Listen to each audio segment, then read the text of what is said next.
My FANCÉE and her parents mocked my late father's legacy at our wedding gala, so I canceled the marriage in front of everyone without hesitation. I still remember the first time I saw Marissa. We were at this fancy networking retreat tucked away in the Rockies, some emerging leaders weekend I'd been roped into by my old manager. I was 33 at the time, barely holding it together between my dad's hospital bills and trying to grow my contracting business into something sustainable. Everyone else there looked polished and perfect except her. Marissa walked in like she owned the room, not in a flashy way, but with this quiet confidence. She had a wit that could cut glass, ambition dripping from every word, and this way of looking at you like she was always 2 steps ahead, but still curious enough to hear what you had to say. We ended up on the same team for some branding challenge, and by the second night, we were splitting a bottle of wine on the lodge balcony, talking about everything from market gaps to favorite childhood snacks. It felt easy, natural. I hadn't felt that way around anyone in a long time. We started dating not long after that. One weekend turned into months of long drives, cross-country flights, and late-night video calls. 5 years in, I proposed under that same Colorado sky where we first met. On the surface, it looked like a perfect match. But even then, shadows had started to creep in, mostly in the form of her family, the DaCostas. Her parents were the kind of people who made you feel like you owed them something just for standing in their presence. They ran a private luxury aviation firm, a slick operation for celebrities and executives who didn't like airports. Her dad, Dominic, wore his wealth like armor. Her mom, Celeste, was always the loudest voice in the room, the kind who'd interrupt you mid-sentence to correct your tone. They were big on appearances, bigger on control. Me? I came from a world where people didn't keep score. My dad, Harold, raised me alone after my mom passed. He started out as a mechanic, worked his way up to owning a small auto repair shop in Denver. Never flashy, never loud. Just one of those guys who quietly fixed things for neighbors, friends, anyone down on their luck. He didn't do it for praise. He didn't even put his name on the donations. That was just who he was. Harold passed away 2 years ago. A slow, brutal illness that hollowed him out one stubborn breath at a time. I still haven't cried about it the way I probably should have. Instead, I just kept moving, running the business, keeping up with wedding planning, trying to keep my voice steady when I talked about him. Marissa met him a handful of times. She said he reminded her of someone from a movie, like one of those humble but wise mechanics who gives the hero life advice in Act 2, she joked once. I smiled, but something about that comment stuck with me, like she saw him as a prop, not a person. We loved each other, sure, but sometimes love gets tangled in the roots of where you came from. And while I came from a house held together by honesty and elbow grease, Marissa came from one built on status and strategy. Looking back now, I wonder if we ever had a real chance, or if I was just another one of her family's acquisitions, a project, a narrative to polish, a name to shape. All I know is that somewhere between falling in love and setting a date, the shadows started to stretch longer. And no matter how much sunlight we stood in, I could still feel them trailing behind us. It was right after my dad passed that I learned the full scope of what he'd done for the DaCostas. Not just kind words or help with a car battery, actual, life-altering favors. The kind of things that, in any decent world, should have earned him permanent respect, maybe even gratitude. But instead, it was like none of it ever happened. Marissa brought it up casually one evening while we were folding wedding invitations.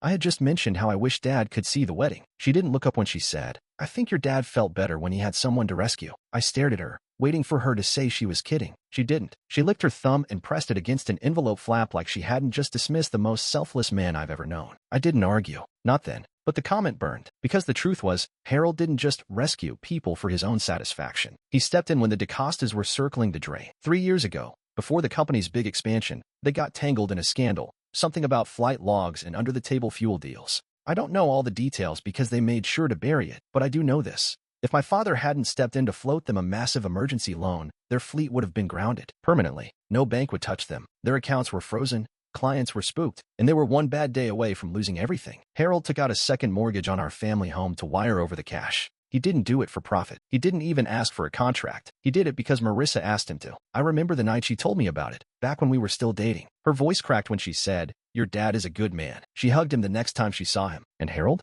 He just smiled and said, "You take care of my boy. That's all I want." And then there was Leo, Marissa's younger brother. The DaCostas like to talk about him like he's the black sheep with a misunderstood genius streak. In reality, he's just impulsive and allergic to accountability. He had this bright idea to invest in crypto startups right after college. Got in with some sketchy fund and lost everything, including the money he'd taken out for grad school. He was about to default when Harold found out. Again, quietly, without even telling me, Dad paid it off. Just wrote a check and made sure Leo stayed enrolled. I didn't find out about that until after the funeral. Leo showed up at the reception, drunk on expensive bourbon, mumbling about how he owed the old man big time. I thought he was just rambling. It wasn't until Marissa confirmed it, again, casually, that I realized he meant it. They would have figured it out without him, she said when I asked why no one ever thanked my father. He didn't need to insert himself like that. Insert himself, like he'd crashed a party instead of saving their entire family from ruin. Every time I brought him up after that, the air got thick. At first, it was just uncomfortable silences. Then it turned into rolled eyes, sighs, and those little offhand jabs that stung worse than shouting ever could. I tried to push past it. I thought maybe the wedding would be a way to honor him, to remind everyone who he was. I floated the idea of including a tribute in the program. A simple line, in memory of Harold Gannon, a man who gave quietly and loved loudly. Marissa blinked at me. Babe, I just don't think that's the tone we're going for. What tone is that? I asked, trying to keep my voice even. She gave me a soft smile like she was trying to explain something to a child. I just think people are coming to celebrate us, not dwell on grief. You know, I didn't respond, because if I did, I might have said something I couldn't walk back. But inside, something cracked. Not just because they refused to see Harold for who he was, but because they were actively rewriting the story. They twisted his generosity into meddling, his sacrifices into burdens. Like his only crime was caring too much for people who'd rather pretend they never needed help. I looked at Marissa that night, really looked at her, and for the first time, I wondered if she was proud of being his daughter-in-law or embarrassed by it. The invitations were sealed and stacked in neat little piles. I ran my fingers along the edge of one. It had gold foil and embossed lettering. Beautiful, expensive, impersonal, kind of like the family I was about to marry into. The first time I saw the hangar lounge, I had to admit, it was impressive. High ceilings, floor-to-ceiling glass, polished black tile, and a bar shaped like the wing of a jet. It was sleek, cold, the kind of place where you didn't sip drinks, you performed wealth. This is where the pre-wedding gala will be, Marissa's mother announced with a sweeping gesture like she was showing off a museum installation. It's classy, exclusive, perfect. Perfect for who? I glanced at Marissa. She wasn't even looking at me, just nodding along, scrolling through her phone like this was all a formality. A done deal. We were supposed to be planning this thing together. That's how she sold it to me. We'll keep it intimate, something that reflects us, she'd said. But with each passing week, her family took another inch, then a foot, then the whole damn thing. I tried to speak up a few times, just small things. Suggested a local band we both loved, mentioned incorporating one of my dad's favorite quotes into the decor. Every time, I got the same answer from Marissa. Babe, they know what they're doing. She said it so often it started to sound like a script, like she was repeating something she'd already accepted a long time ago. A week before the gala, the DeCostas hosted us for dinner at their penthouse in downtown Denver. The place looked like a catalog, marble counters, modern art that looked like angry aluminum,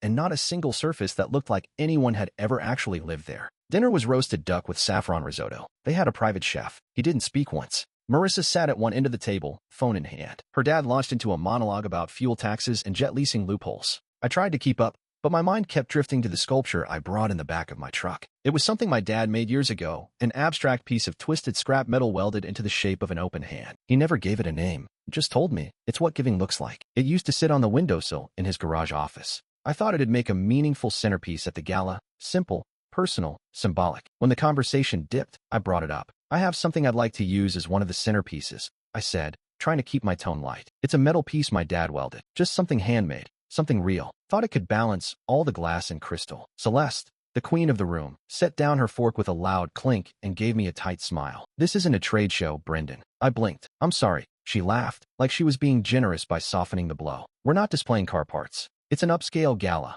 not a charity auction or a garage sale. I looked at Marissa, expecting some kind of defense, even just a glance. But she didn't even look up, just scrolled, thumb flicking casually across the screen like we were discussing paint swatches. The silence that followed was heavier than the cutlery. I pushed my plate away, appetite gone. It wasn't about the sculpture. Not really. It was about what it represented. My father, my history, my place in this relationship. I wasn't asking for much. Just a gesture. A nod to the man who taught me how to love without conditions. Who gave everything he had to people who never asked for it. But in that room, surrounded by people who measured value in shares and brand names, his legacy was a joke. You okay? Marissa asked later, when we were in the car. She didn't look at me, just adjusted the AC vents. I wanted to tell her everything. How I felt like I was being swallowed by her family's narrative. How every decision we made seemed to erase a little more of who I was. But all I said was, just tired. Because if I started talking, I didn't know where I'd stop. The sculpture stayed in the back of my truck that night, still wrapped in the moving blanket I'd folded so carefully around it. Still waiting to be seen. Still waiting to matter. The night of the pre-wedding gala, I stood in the back of the hangar lounge, watching everything unfold like it was a movie I didn't remember signing up for. Spotlights swept across the ceiling like we were about to launch a new product line instead of celebrating a marriage. Champagne flutes sparkled in the hands of people I'd never met. Venture capitalists, fashion consultants, a guy Marissa once referred to as basically a TikTok celebrity for jet interiors. My friends, real ones, had shown up early. Alex, my best man, wore a too-tight suit and sneakers. My sister Kelsey brought her husband and their 2 kids, even though she knew it wasn't exactly kid-friendly. They tried to blend in, but it was like bringing garden gnomes into a Gucci showroom. No one spoke to them unless it was to offer a forced smile and shift away. I made the rounds, doing what I thought I was supposed to do: shake hands, nod politely, accept backhanded compliments about my humble roots. Every time someone said the word authentic, I felt like I was being patted on the head. Then came the speeches. Marissa's father took the mic first. The crowd clapped like he was stepping onto a TED stage.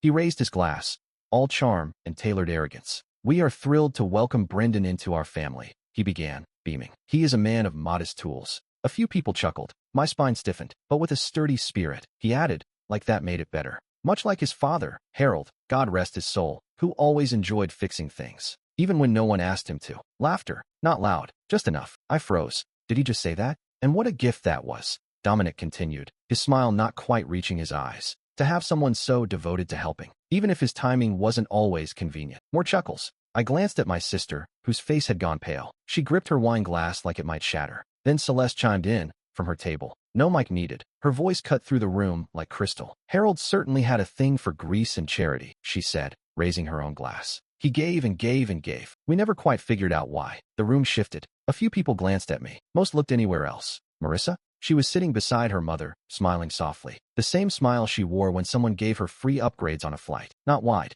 not nervous, just pleasant. I couldn't breathe. My father, who loaned them money without contracts, who pulled their sinking family out of financial disaster, who paid for Leo's tuition with the savings he should have used for retirement, was being turned into a punchline. A well-meaning simpleton. The help. I clenched my jaw, staring down at my untouched glass of bourbon. My fingers itched for the box cutter I kept in my truck. Anything to break something, to release the pressure building in my chest. "They're just being funny," Marissa whispered when I finally made it back to our table. She leaned in close, brushing invisible lint off my jacket. "You know how they are." I stared at her. "You know how they are." Like that made it okay. Like I should have known better than to expect dignity from my father at our event. That was when something in me gave out. Not anger, not even sadness, just a kind of cold clarity. A voice in my head, low and steady: "This isn't your world. These aren't your people." And maybe she never really was, either. I sat through the rest of the night in silence, smiling when I had to, posing for photos I knew I'd never print. Every now and then, I caught someone looking at me, sympathy in their eyes, maybe, or confusion, but not Marissa. She laughed with her parents. She danced with Leo. She leaned into the image of perfection they'd created for her. And I, the man of modest tools, sat alone at the edge of it all, watching the empire my father had helped hold up turn his memory into a joke. I didn't walk out that night. Not yet. But the walk had already started. One foot, then the other, in a direction I couldn't take back. I don't remember getting up. One second I was sitting there, heart pounding, face hot, hands locked together in my lap, so I wouldn't break something. The next, I was standing. Just standing. The band had started playing some soft, jazzy instrumental in the background. People were clinking glasses, whispering, mingling like nothing had happened. Like my father hadn't just been reduced to a punchline in a room full of strangers wearing $1,000 shoes. I walked toward the stage. I heard my sister, Kelsey, call my name under her breath. Alex started to get up, maybe to stop me, but I was already there, already grabbing the mic off the stand. The music stopped. Everyone looked up. Even Celeste paused mid-sip. I scanned the room, my eyes meeting Dominic's first. He gave me that smile, the same one he wore when he tried to explain how their accountants didn't technically need repayment paperwork for that loan. "It's all in the family," he'd said back then, like it was charity, not survival. I turned to face the crowd. I'd like to say a few words. People chuckled politely. They thought it was a toast. It wasn't. I cleared my throat and looked right at Dominic. My father was not a man of modest tools. He was a man of immense strength, quiet dignity, and more integrity in his calloused hands than I've seen in this entire room tonight. Silence. He didn't fix things no one asked him to. He fixed things because people needed help, because they were desperate, and because he believed that helping, without bragging, without conditions, was the mark of a real man. Someone shifted uncomfortably in their seat. A glass clinked faintly. I turned to Celeste. "My dad once mortgaged our house to cover your debts during that little aviation scandal, the one you still refuse to acknowledge. He paid your son's tuition when your investments tanked, and you treated it like he was imposing on you." Celeste opened her mouth, but I didn't give her the chance. "I'm not done." Then I looked at Marissa. Her eyes were wide. Her lips parted like she'd just realized this wasn't going to be some cute off-script moment. "You let them humiliate him," I said, my voice tightening. "You sat there laughing, smiling. Not once did you stop them. Not once did you stand up and say, 'That man helped build this family back up from ashes.'" "Brendan," she whispered, reaching out toward me. I stepped back. "No, you don't get to reach for me now." The room was dead silent. Then Dominic stood up, voice stern. "I think you've said enough. You should be grateful we brought you in." That was it. That was the moment. I let out a breath and said it loud and clear. so no one would mistake it. This wedding is off. Gasps. Actual gasps. Like someone had died. I stepped off the stage and kept walking. Kelsey was already on her feet, grabbing her purse, her husband trailing behind her. Alex gave me a slow nod and followed. The rest of the crowd just sat there, some stunned, some whispering, a few awkwardly pretending to sip drinks that had already gone warm. No one stopped me. Marissa didn't follow. Her parents didn't yell. They just stood there, statues in designer clothes, watching the moment crumble. And for the first time since my dad died, I felt something close to peace. I wasn't Harold, but I'd learned from him. And tonight, I walked away from the people who thought dignity could be bought, love could be branded, and kindness was something to be mocked. I walked out of the hangar, into the cold Denver night, and I didn't look back. The next morning, my phone was already vibrating before the sun rose. The screen lit up with name after name. Marissa, her mom, her dad, Leo, some unknown numbers I figured were relatives, or maybe even press contacts. I didn't answer a single one. I just sat on the edge of my bed, staring at the wall. The suit I'd worn the night before was draped over the chair in the corner. I hadn't even taken the time to hang it. I wasn't sure if I ever wanted to wear it again. By 8, the calls turned into messages. One from Celeste calling my outburst childish and ungrateful. One from Dominic saying I'd embarrassed Marissa and sullied our family's reputation. Another from Marissa's aunt that read, "Please reconsider. Love is about forgiveness." Then came Marissa's text. "I'm outside. Please talk to me." I peeked through the blinds. There she was, standing on my porch in a hoodie and sweatpants, her hair pulled back, no makeup. She looked nothing like the woman from the gala. She looked scared. I opened the door slowly. She looked up, eyes already glassy. "Hey," she whispered. I didn't move. "I know you probably don't want to see me," she said quickly. Please. I didn't know what to say last night. I froze. I stepped back, letting her inside. She walked to the kitchen island and stood there like she wasn't sure what to do with her hands. "I didn't mean for it to get that far," she said. "I thought they'd stop." No, I said, cutting her off. "You didn't think. You just let them talk." Her eyes filled instantly. "Brendan, I was scared. They were putting you on the spot, and I just panicked. I should have stopped them." I looked at her, trying to find the girl I met in the Rockies. The one who had fire in her voice and laughed at my dumb jokes. The one who hugged my dad in his garage and called him the realest man she ever met. But that girl wasn't here. I leaned against the counter. "This isn't about panic. This isn't about fear." She blinked, confused. "Then what is it about?" "It's about complicity," I said flatly. She flinched. "You didn't just let them speak," I went on. "You laughed. You let them turn my father into a punchline. You didn't freeze. You chose silence. Because silence was easier than standing by me." She wiped her face. "I know I messed up." I didn't respond. "I'll talk to them," she added, desperation creeping in. "I'll make them apologize. We'll fix this. We can still have the wedding, just us, small, different." I shook my head slowly. "Brendan," she pleaded, stepping closer. "Please. I love you." I stared at her hand reaching for mine. I didn't take it. "I believe you love the version of me who didn't ask for too much," I said. "The version who kept his past neat and quiet. The one who didn't ask you to defend someone your parents thought was beneath them." She opened her mouth but had no words.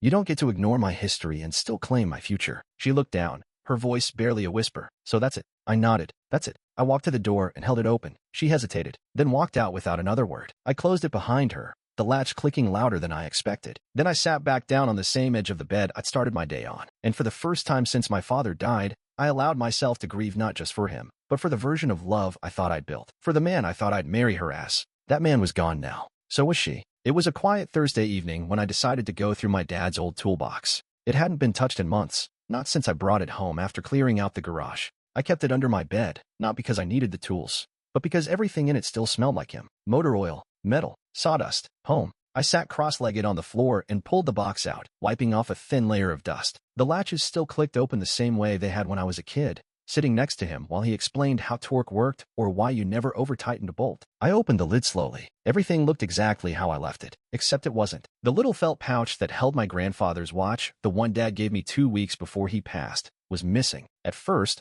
I thought maybe it fell into the bottom drawer. I checked all the compartments, lifted the tray, unrolled the pouches. Nothing. I sat there for a full minute, staring at the empty space where it used to be. My stomach turned. That watch had been passed down from my grandfather to Harold, then to me. It wasn't flashy, just a worn, brushed steel Hamilton with a cracked leather strap and my initials engraved beneath Dad's handwriting. "For the man you'd trust with your name." I'd only ever shown it to one person, Marissa. It was right after the breakup. She came by to return the engagement ring, left it in a small velvet box on the porch. I wasn't home at the time. The door had been unlocked because Alex had just dropped off groceries and I'd stepped out to grab something from the hardware store. That was the only time she'd been inside since the night of the gala. I texted her, short and simple. "Me, did you take the watch?" It took her 7 minutes to reply. "Marissa, I didn't steal it. I took it because I missed him. I wanted to feel close to your dad again." I stared at the screen, my grip tightening around the phone. Close to him? The man whose name her parents dragged through the mud? The man she let be humiliated while she smiled? She took the one thing of his that mattered most to me and tried to dress it up as sentimentality. I stood up,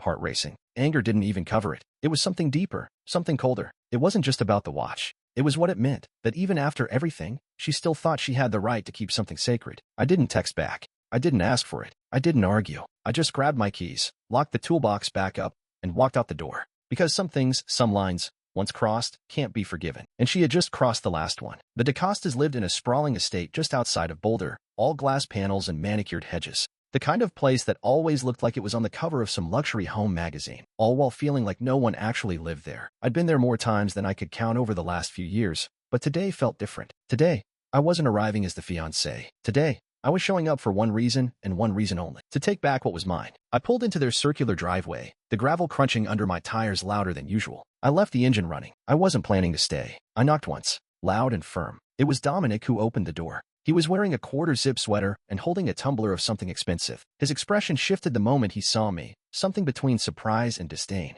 "Well, this is unexpected. Where is she?" I asked. His mouth twisted into a smirk. "Is this about the watch?" "I'm not here to chat, Dominic. Get Marissa." He took a slow sip from his glass, then stepped back. "Fine. You want your keepsake? Be my guest." Marissa appeared in the hallway a moment later, barefoot, wearing a robe. Her eyes were red. She looked like she hadn't slept. "Brendan," she started, her voice soft, like we were about to have a long, emotional conversation. I didn't let her finish. "I'm here for the watch." She held it in her hand, still in the little pouch, the leather strap peeking out. "I didn't mean to take it," she said, walking toward me. I didn't want to let go of everything. It reminded me of better things, of when we were good. I didn't reach out. I waited until she closed the distance and placed it in my palm. I looked her dead in the eyes. "You don't get to keep what was never yours." She blinked, stunned. "I was just trying to hold on to something real." I stepped back toward the door. "No," I said. "You were trying to rewrite the story again, like you all did with my dad. Like this was just another thing you could fold into your version of events." She looked like she wanted to cry again, like she thought if she could just say the right words, I might stay, that maybe I'd see her pain and soften. But I didn't feel soft anymore. I turned toward the doorway. Dominic was still standing there, arms crossed, watching like he was hoping I'd break into some dramatic speech or beg for closure. Instead, I paused just long enough to say, "Tell your family their rewrite ends here." Then I walked out, got in the truck, shut the door, and drove away. I didn't look in the rearview mirror, not even once, because I wasn't just retrieving a watch. I was reclaiming the last piece of my father's memory from a world that never deserved it. And this time, I was done leaving things behind.